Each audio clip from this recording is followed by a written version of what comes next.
Graça e paz, família. Segunda carta de Pedro, capítulo 1. Nós vamos ler do 1 ao versículo 11.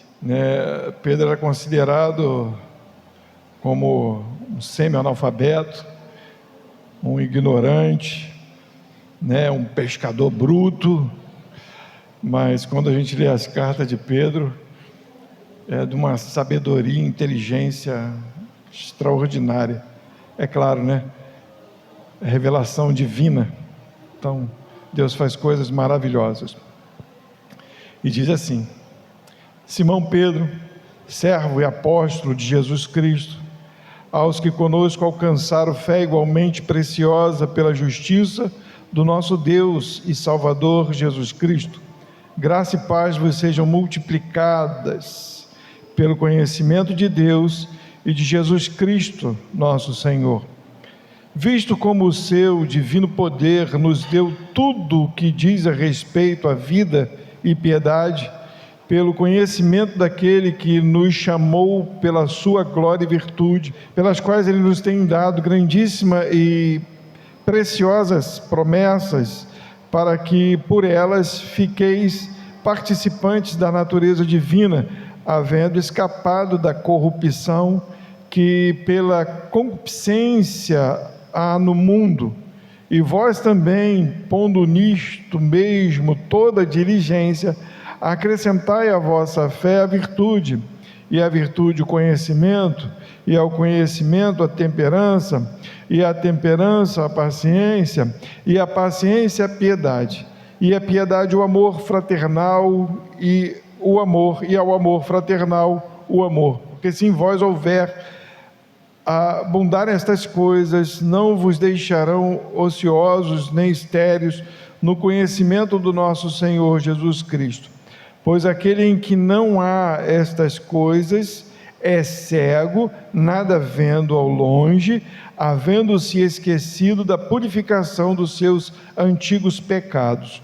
Portanto, irmãos, procurai fazer cada vez mais firme a vossa vocação e eleição, porque fazendo isto, nunca jamais tropeçareis, porque assim vos será amplamente concedida a entrada no reino eterno de nosso Senhor e Salvador Jesus Cristo.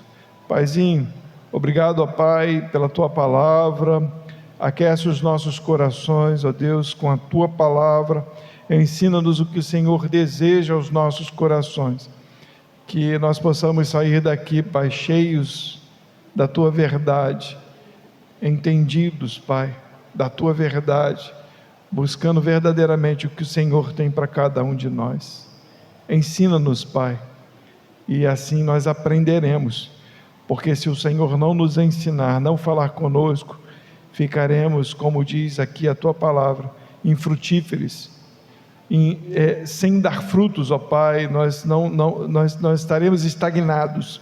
E eu te peço, ó Pai, que nós não possamos estar assim, que o Senhor nos leve adiante e que cumpra em nós o Teu propósito. Em Teu nome, Jesus, nós oramos. Amém. Essa é uma leitura muito preciosa. Eu quero falar um pouquinho de conhecimento e de entendimento, buscar em Deus verdadeiramente aquilo que é necessário para a nossa vida. Teve um tempo atrás, na igreja cristã, um período em que se perdeu essa motivação de conhecer Jesus, e a igreja católica tomou conta da liturgia, da escritura, e por muito tempo escondeu do povo. E eu acho engraçado que depois que Lutero tomou posse da Bíblia e ele colocou a Bíblia para o povo ler, muitos se converteram, mas nós estamos entrando numa época, num momento difícil, porque nós temos a escritura na mão, a palavra de Deus na mão, e poucos buscam esta verdade. Nós temos o conhecimento, não é escondido de nós, está nas nossas mãos, e poucos buscam querer conhecer a verdade. Hoje nós saímos para votar, e está ali uma corrupção, uma malandragem, e o povo gosta da facilidade, da festa, do momento do prazer, que às vezes você não precisa nem gastar, você simplesmente diz que vai votar em alguém, e vai lá e te dá uma condição para você, em um pequeno momento, encher teu bucho. Você enche a cara, fica alegre, feliz, amanhã volta ao normal, porque você continua duro, gasta tudo e não tem mais nada, e aquele momento é um momento passageiro, não te acrescentou em nada, não te deu paz, só te deu uma paz momentânea, e você fica infrutífero. Esse é o problema hoje do ser humano, e isso tem entrado no meio da igreja. O que alegra o nosso coração são momentos, pequenos momentos alegram o nosso coração. Às vezes a gente vai para um congresso, ou faz uma reunião, ou um culto, e diz aquele culto é especial, porque é o culto do aniversário da igreja, é o culto da igreja militante, ou é o congresso de mulheres, é o congresso dos homens, é o congresso não sei o que, e aí as pessoas se preparam para aquele momento, para aquele congresso, e fazem de tudo para aquele pequeno momento, e aí se faz aquilo tudo, e se prega, e às vezes até tem boa palavra no meio, mas a gente vive o momento da festividade, momentos pequenos, onde a gente se alegra com coisas passageiras. Quando a gente lê o livro de Eclesiastes, ele é muito legal, porque ele vai falar de coisas duras, mas são coisas para a gente refletir, porque ele fala que debaixo do sol está tudo determinado, ele vai falar que nada muda debaixo do sol, as coisas acontecem do mesmo jeito, tudo acontece do mesmo jeito, é só você olhar para a tua vida, as coisas acontecem do mesmo jeito, você vai trabalhar, e se você não trabalhar, você não ganha dinheiro, e aí você já fica preocupado com as contas, e é um relacionamento que vem, é um relacionamento que vai, aquela coisa toda, e se repete, mas ele aponta para cima, para mostrar para a gente que existe algo muito maior do que isso aqui que a gente vive. Os momentos que a gente vive, ele aponta para algo muito maior e muito superior a qualquer coisa momentânea e passageira. Só que para buscar essa coisa que não é momentânea, que não é passageira, que é eterna, vai exigir de você paciência, esforço, humilhação e dedicação. E quando se fala de palavra de Deus, e ainda se torna mais pesado, porque você ainda vai brigar contigo mesmo, para poder se submeter a conhecer ao que a Bíblia quer nos trazer. Mas eu quero incentivar a igreja a buscar esse conhecimento, esse entendimento. Olha para a vida do apóstolo Pedro, pescador bruto, duro, se tornou o líder dos apóstolos, e a sua carta, a carta que ele escreveu, é de um teor magnífico, estupendo. Pedro não estudou aos pés de Gamaliel, Pedro não era fariseu, Pedro não estava arrolado aos doutores, ele não tinha um mestre particular, era bronco, pescador, provavelmente sabia grego, por causa do como ele pescava e vendia os seus peixes, e perto do mar ali as embarcações, estrangeiros, então provavelmente ele sabia outra língua, mas ele não era um teólogo, mas ele conseguiu entender pelo poder do Espírito, que o conhecimento que Deus traz, supre a falta daquilo que a gente não tem. Nós podemos nos tornar grandes homens e grandes mulheres, conhecedoras, não só da letra, escritura, mas de Cristo Jesus, e também suprirmos outras necessidades que há no mundo. Das pessoas falar: como que você nunca conseguiu fazer isso e agora você faz? Conta o exemplo da esposa. A esposa não sabia costurar, e ela gostava de costurar. Tinha dia que ela fazia umas roupas, que misericórdia, e ela saía com as roupas que ela fazia, e eu falava: meu Deus do céu, cara, e cismou, e a gente olhava assim, essa mulher... Mas, e Deus capacitou, foi lá na internet, coisa e tal, mas não parou num curso onde a pessoa botava a linha para ela, consertava a linha para ela, e sempre deu glória a Deus quanto a isso. Gente, Deus nos capacita a gente ser aquilo que a gente nem imagina que pode ser. Às vezes a gente fala assim: meu tempo já passou, eu não posso mais fazer isso, não posso mais fazer aquilo. Quem sabe é Deus. Mas existe um conhecimento que te capacita para qualquer outro conhecimento. Olha o que Pedro vai falar. Eu vou ler a partir do 1 para a gente poder ir destrinchando um pouquinho esse texto. Ele fala: Simão Pedro, servo e apóstolo de Jesus Cristo, aos que conosco alcançaram fé igualmente preciosa pela justiça do nosso Deus e Salvador Jesus Cristo. Ele está escrevendo, essa carta foi escrita para o mundo? Não, essa carta foi escrita para aquele que crê, para aquele que conhece a Jesus, daquele que tem a fé igual a de Pedro, a fé em Jesus Cristo.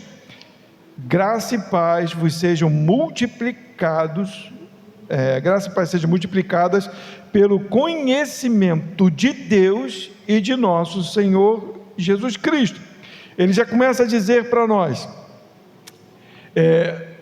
eu desejo a vocês que a graça de Deus, ela multiplique na vida de vocês pelo conhecimento de Deus.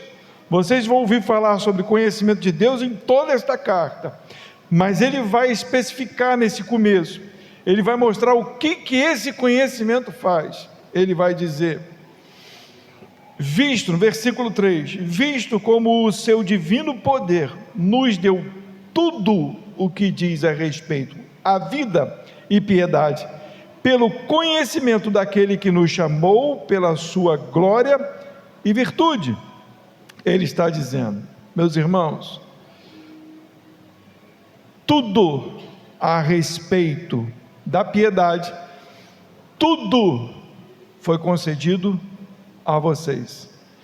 Piedade não é só o fato de você se compadecer de alguém. Piedade é também você ser devoto, você ser alguém que ama estar com Deus, por saber o que Ele fez por você. E você, por saber o que Ele fez por você, você se torna aquilo que Deus fez em você. Tá bom? Então nós somos cheios deste poder. Deus está em nós. Ele nos encheu com isso. Pelo conhecimento daquele que nos chamou pela sua glória e virtude. Esse versículo 3 aqui vai dar base para o restante. Deus que nos chamou. Ele nos chamou pela sua glória e pela sua virtude.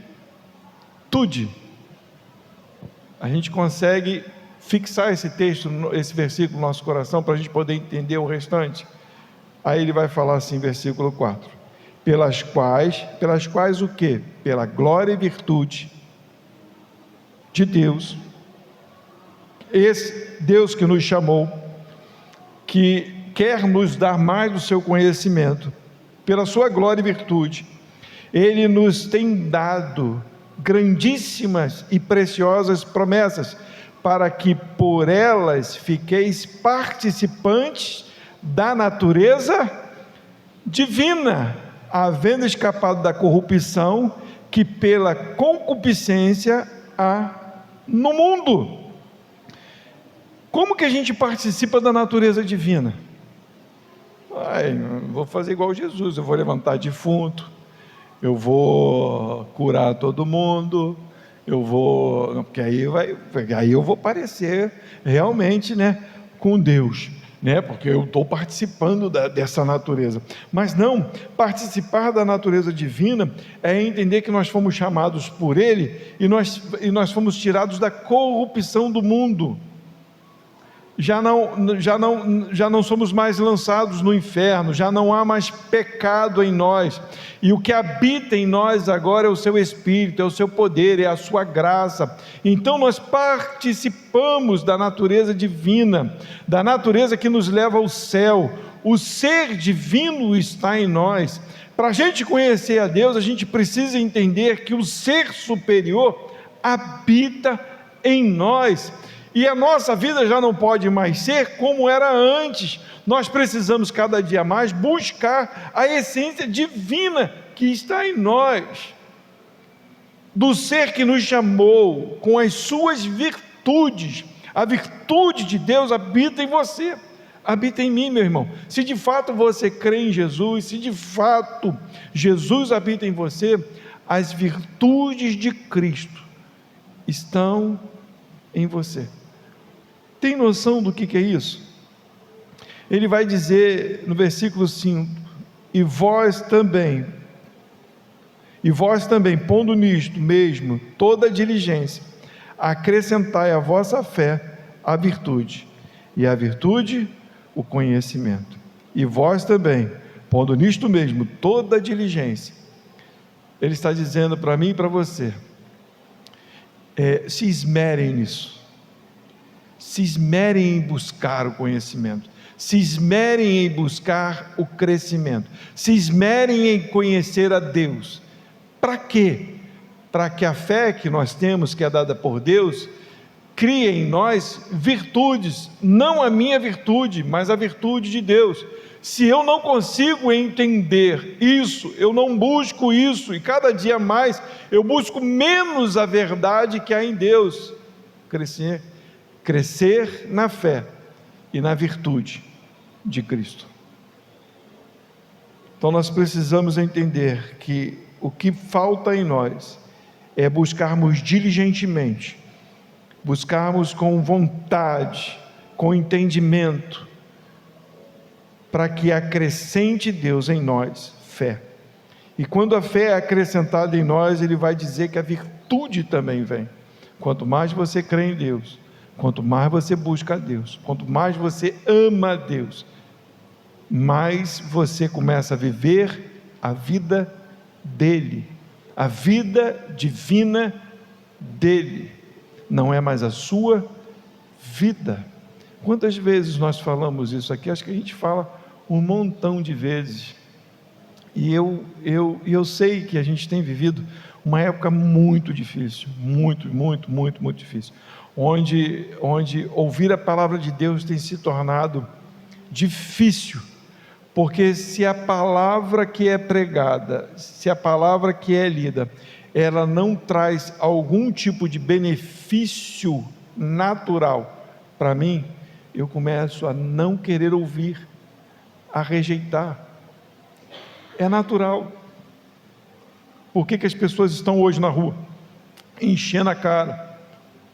Porque alguém lhes deu um benefício natural, aquilo que satisfaz o teu corpo natural. Se algo espiritual começa a ser trazido e a confrontar o que é natural, a gente automaticamente começa a rejeitar, porque é normal, porque o pecado, a carne, ela não se agrada das coisas de Deus. Mas a Bíblia vai falar para mim que eu preciso buscar diligentemente, porque se eu tenho fé, se eu acredito em Jesus, o Espírito dele está em mim, as virtudes dele estão em mim, então eu preciso viver ele e não eu. A fé tem que gerar as virtudes de Deus em meu coração, em minha vida, elas precisam saltar. O que é virtude? São as coisas essenciais do reino de Deus, as coisas essenciais para nós aqui na terra. Nós precisamos buscar isso com fé em Deus. Nós temos buscado isso. Eu digo com toda clareza, não, nós precisamos voltar a entender que o conhecimento que Deus quer para nós gera em mim fé. O conhecimento não gera em mim soberba, o conhecimento não gera em mim ingratidão, o conhecimento de Deus não gera em mim falta de compaixão, piedade, amor. Não, o conhecimento que é gerado no crente é um conhecimento que gera nele fé e virtudes que vêm de Deus. Como nós precisamos disso, como nós precisamos entender isso. O versículo 6 vai dizer, e ao conhecimento, a virtude gera o conhecimento, e ao conhecimento a temperança, em algumas traduções vai falar domínio próprio, e a temperança a paciência, em algumas traduções vai falar a esperança, mas é a mesma coisa. Quando eu conheço a Deus, eu tenho as virtudes de Deus, eu aprendo a dominar o meu eu aprendo a me autocontrolar. E esse autocontrolar é engraçado, porque você não se controla porque você consegue se controlar, você se controla porque o Espírito de Deus te leva ao autocontrole, não é seu. E essa temperança, esse controle, esse domínio próprio, gera em nós a esperança, gera em nós paciência. A gente pensa em domínio próprio, em temperança, só quando alguém vem contra a gente fala assim, não, calma aí, eu estou dominado pelo Senhor, e eu estou, como a Salete costumava dizer, graças a Deus parou, estou zen, isso é coisa de espírita, estou zen, ninguém faz mal a mim, eu estou numa paz, nada a ver. Não é esse domínio próprio. Domínio próprio é quando você entende o propósito, e você não quer viver outro propósito, vai além da briga, vai muito além da briga. O domínio próprio é você deixar de querer o seu eu, dominar a sua carne, para fazer a vontade de Deus, para poder seguir nas virtudes de Cristo, e continuar no conhecimento de Deus, crendo em Deus. É esse o verdadeiro domínio próprio. Antigamente eu achava que era isso, alguém pisou no meu pé, nossa, está tranquilo, não tem problema não.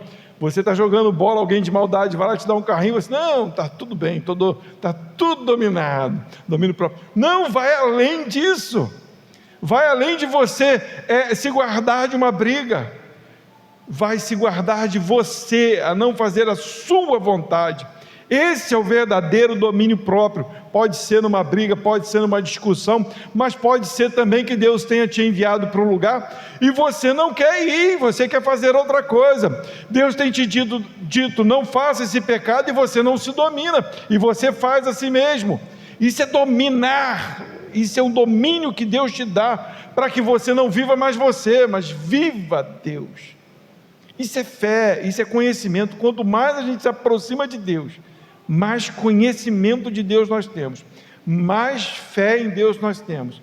E não só isso, as virtudes de Deus estão sobre as nossas vidas, e aí vem a temperança, vem o domínio próprio, e com o domínio próprio, a temperança, a paciência, a esperança, porque a gente não vive mais esperando as coisas deste mundo, mas sim as que Deus tem para nós.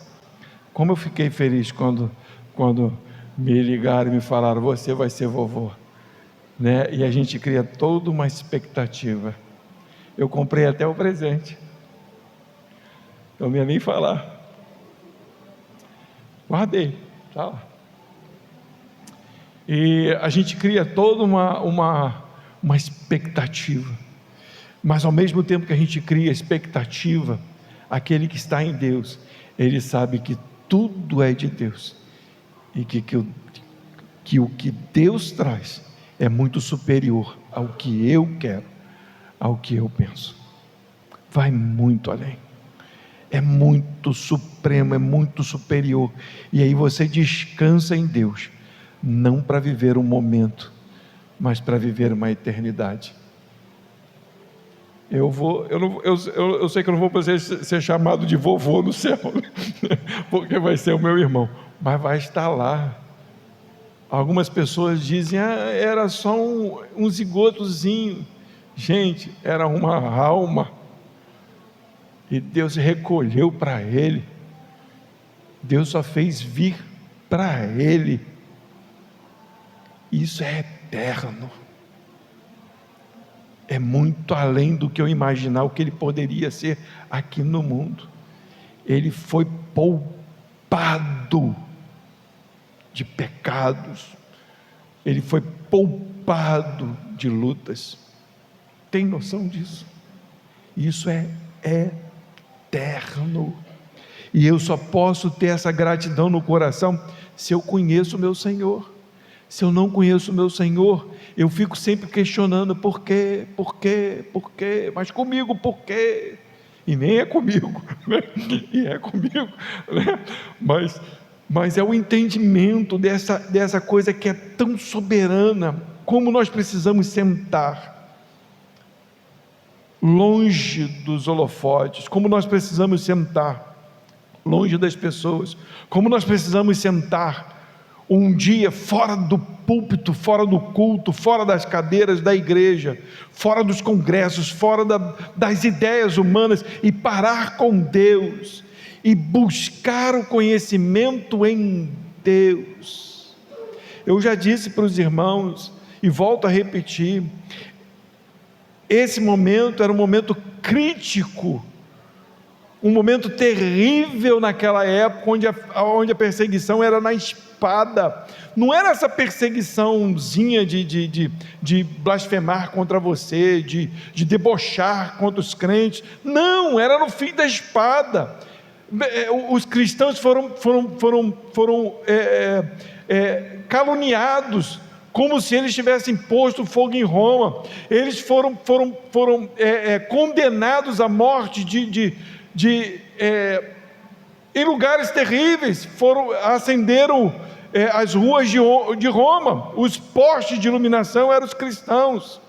E Pedro escreve esta carta mostrando exatamente isso: continuem conhecendo a Deus, continuem buscando as virtudes que há em Deus, continue tendo fé em Deus, continue tendo paciência, continue tendo domínio próprio, tenham esperança, esperem, aguardem, porque isso é a verdadeira paz que nós precisamos e almejamos: conhecer Deus e as suas virtudes. Isso é o que nós precisamos. Ele vai falar no versículo 6 e 7, para poder completar ele: é o conhecimento a temperança a paciência, a paciência a piedade, e a piedade o amor fraternal, e ao amor fraternal o amor daqueles que estão na mesma fraternidade, né? Esta compaixão com os nossos. Nós temos perdido isso também, porque a compaixão fraternal, o amor fraternal, ele tem se disperso de uma forma muito ruim, porque ao invés da gente buscar aqueles que têm a mesma consciência, a mesma fé, o mesmo entendimento, nós buscamos aqueles que nos fazem bem. Entenda o que eu estou falando. O que é uma fraternidade? São pessoas com o mesmo propósito e montam ali um grupo. A nossa fraternidade só tem um propósito: buscar a Deus, a fé em Deus. Mas nós olhamos para aqueles que agradam ao nosso coração e nós saímos da fraternidade para buscar outras fraternidades que às vezes não tem nada a ver com a fraternidade daqueles que buscam a verdade e o amor de Deus. A Bíblia nunca falou que era para a gente se espalhar ou se misturar, nunca disse isso, em lugar nenhum, nunca foi dito isso. As pessoas dizem assim para mim: mas Jesus buscou os samaritanos, eles eram todos misturados. Jesus buscou os samaritanos para trazer eles para a linha de volta. Os samaritanos, eles eram aquele grupo que já não tinha mais algo em comum. Tudo, qualquer coisa era comum, qualquer besteira que se falava, estava bom, estava legal. Diz que ama a Deus, mas faz um monte de macumba, não tem problema, junta aí o que o mundo quer fazer hoje em dia. E aí deixamos do amor fraternal as pessoas que verdadeiramente buscam a Deus para encontrar outros amores, a perverter ou a deixar ser pervertido, ou ser, qual foi a palavra que tu falou domingo retrasado? Falou assim, esse aqui é irritado, eu sou, como é que fala? Omisso, obrigado. Então, nem o irritado, nem o omisso. Mas hoje em dia a omissão é o que mais tem ganho campo no meio cristão. Porque qualquer coisa que se fala está legal. Contanto que eu não perca a amizade. Contanto que eu não perca a pessoa. Contanto que... Mas esse amor fraternal não tem nada a ver com isso não. Amor fraternal é para que aquilo que é pregado seja estabelecido no meio, o amor seja colocado em um pedestal para que as pessoas possam ver Cristo verdadeiramente, sem deturpação daquilo que vem de Deus, do conhecimento que vem de Deus, da graça que vem de Deus, que é o nosso amado Jesus, Então, que a gente vive esse amor fraternal. Quando o irmão estiver escapando, ou indo, ou viajando na maionese, que a gente puxe ele por amor a ele, para que ele volte à fraternidade, para que ele volte a entender o caminho verdadeiro, a fé verdadeira que só há em Cristo Jesus, e ela não pode ser deturpada, de forma nenhuma, e a gente tem deixado, e a gente tem achado bonito, está muito legal, não está horrível. Nós somos a pior geração, nós somos a geração dos conflitos, nós somos a geração do mimimi, nós somos a geração dos omissos, ou dos irritados. Nós precisamos voltar a buscar a Cristo verdadeiramente, para que Ele habite em nossos corações, para que Ele controle a nossa vida, e nos leve pelo seu caminho, que é perfeito. O versículo 8 vai falar, porque se em vós houver e abundarem estas coisas, porque se houver isso em vocês, houver o quê? Ele falou aqui, o versículo 5, abundar o quê? Ele vai falar aqui no versículo 5, o que eu e você devemos ter? O que ele está falando? Em vós também pondo nisto mesmo toda diligência, acrescentai a vossa fé a virtude conhecimento, ao conhecimento a temperança, a paciência, a piedade, o amor fraternal, e o amor fraternal, o amor. Porque se em vós houver e abundarem estas coisas, não vos deixarão ociosos, nem estéreis no conhecimento do nosso Senhor Jesus Cristo. O que traz, o que nos faz ser frutíferos? O que tira a nossa esterilidade? O que gera em nós filhos? O que gera em nós Jesus? A virtude, a fé, o conhecimento de Deus, a perseverança, a esperança. Foi o que ele falou aqui.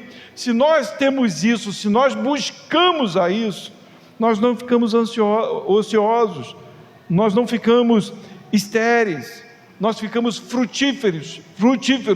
Isso quer dizer, se a gente não busca diligentemente essas coisas, nós somos estéreis, nós não somos frutíferos, nós não geramos nada. É isso que ele está falando. Se você não busca o conhecimento de Deus, não busca andar nas virtudes do Senhor Jesus, não busca longanimidade, não busca paciência, não busca o Espírito de Deus, nós somos infrutíferos. Nós simplesmente somos pessoas que vêm a esse lugar. Tem culto domingo, vou lá. Tem reunião terça-feira, vou lá. Mas e o resto da semana? Você conheceu a Deus? Você buscou a Deus? Você tem buscado a essência de Deus? Porque você vai sair daqui e amanhã vai trabalhar. Você vai sair daqui e vai encontrar com aquela pessoa que você não quer encontrar.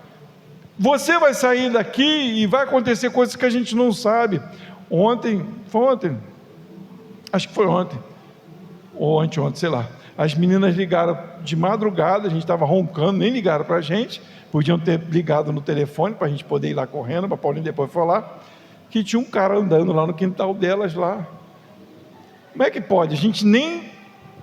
A gente não sabe o dia de amanhã. Provavelmente era algum catador de lixo, alguma coisa pela figura, né? Porque a Bia filmou.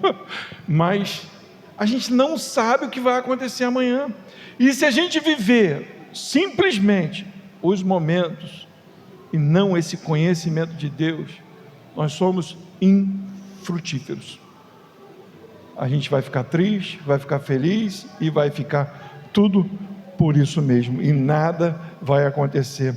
E aí no versículo 9 ele vai falar: pois aquele em quem não há estas coisas, olha aí, aquele que não há a virtude, aquele que não há o conhecimento, a busca do conhecimento de Deus, que não há a natureza divina, né? Que o Senhor não está ali, não há fé, né? Não há paciência, não há temperança. Ele vai falar no versículo 9: pois aquele em quem não há estas coisas é cego, nada vendo ao longe, havendo-se esquecido da purificação dos seus pecados antigos. O que é isso, pastor? Foi quando você entendeu que era pecador e você se converteu e o Senhor disse: está perdoado, e você se esqueceu disso, como se fosse algo banal, ser perdoado dos teus pecados, como ser tirado das trevas e levado para o reino da luz, não fosse nada. Você se esqueceu disso, da salvação que Deus trouxe a você, você não deu nem ideia. Você foi salvo para conhecer a Deus, para buscar as virtudes de Deus. Foi para isso que você foi salvo. Não foi salvo para que Deus te desse casa, mansão, dinheiro na conta. Não, se vier legal, tudo bem, mas e se não vier? Onde está Deus na tua vida? É isso que ele está falando. É cego, você não entendeu, você foi purificado à toa, você está num quarto trancado, vivendo o teu mundinho, a tua vida,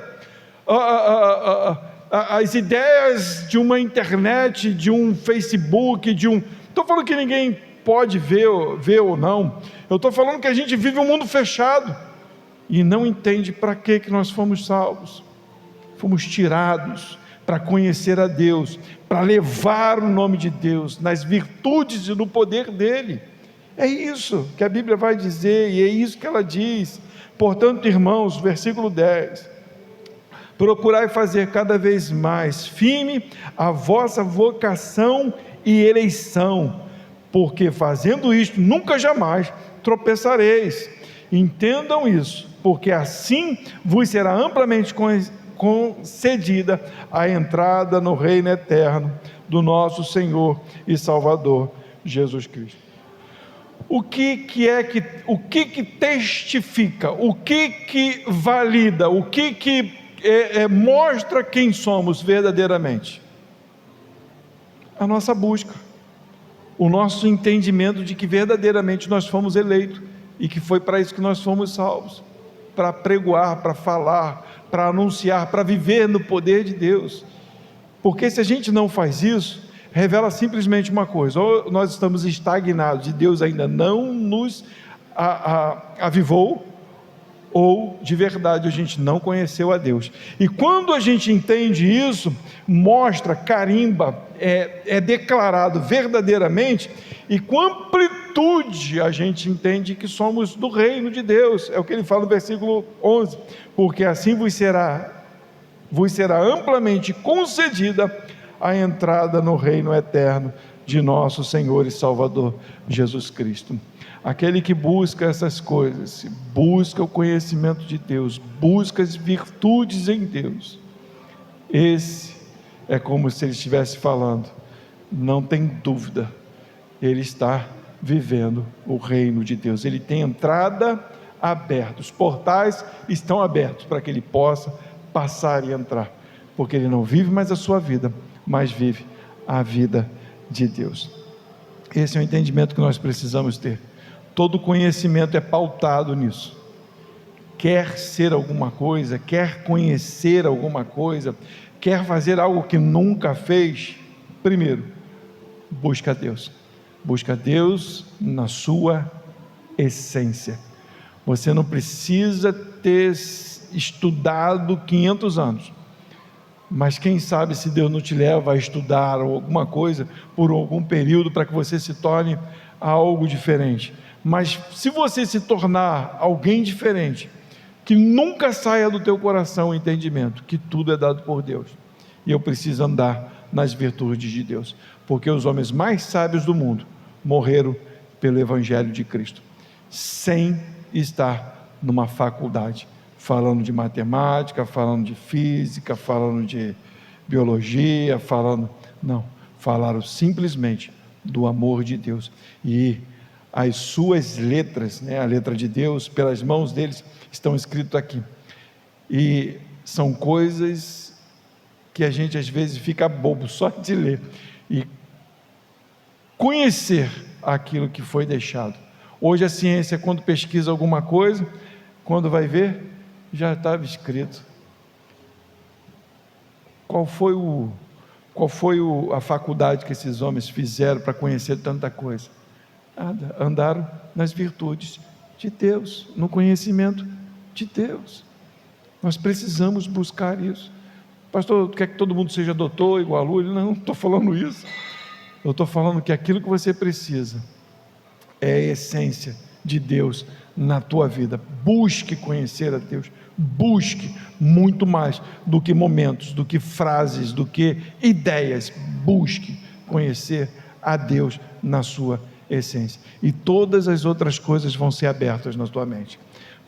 Deus vai te revelar o que você deve fazer, Aqui só estou falando com gente já coroa, Rafael é mais novo, mas mesmo assim já é velho, então porque o Rafael é bem velho, mas a gente não, para a gente não tem limite. A Cristina estava mostrando um vídeo de uma academia lá, e aí o cara estava perguntando a idade de cada um, Aí um tinha 17, outro 16, sei lá, outro tinha 20, aí me passa uma coroa com 90, e um cara, uma coroa com 90 e um cara com 70 anos, que parecia que tinha 40 anos de idade. Eu falei, meu Deus do céu, não tem limite, porque a pessoa se esmerou naquilo, mas vai passar, todos nós morremos, mas aquele que está em Deus, seja a idade que for, ele ainda pode executar obras maravilhosas, com as virtudes e o poder de Deus, porque a obra de Deus não é aquilo que a gente vê no mundo gospel. Esquece isso, gente, não é. As obras de Deus às vezes elas são anônimas, mas você tem todo conhecimento, pleno conhecimento de que foi Deus que te levou a fazer e a executá-las, e você fica grato a Deus por tamanho conhecimento, por tamanha habilidade, por poder ser usado pelo Deus Altíssimo, no nome daquele que nos resgatou, Jesus Cristo, o nosso amado. Amém, igreja? Eu sei que a palavra foi um pouco difícil, a voz ainda está meio embargada, mas eu queria muito trazer isso para os irmãos. Busquem a Deus, busquem na sua essência, busquem muito mais do que momento, porque tudo vai passar, mas aquele que está em Cristo vai viver para sempre. Amém? Vamos colocar de pé.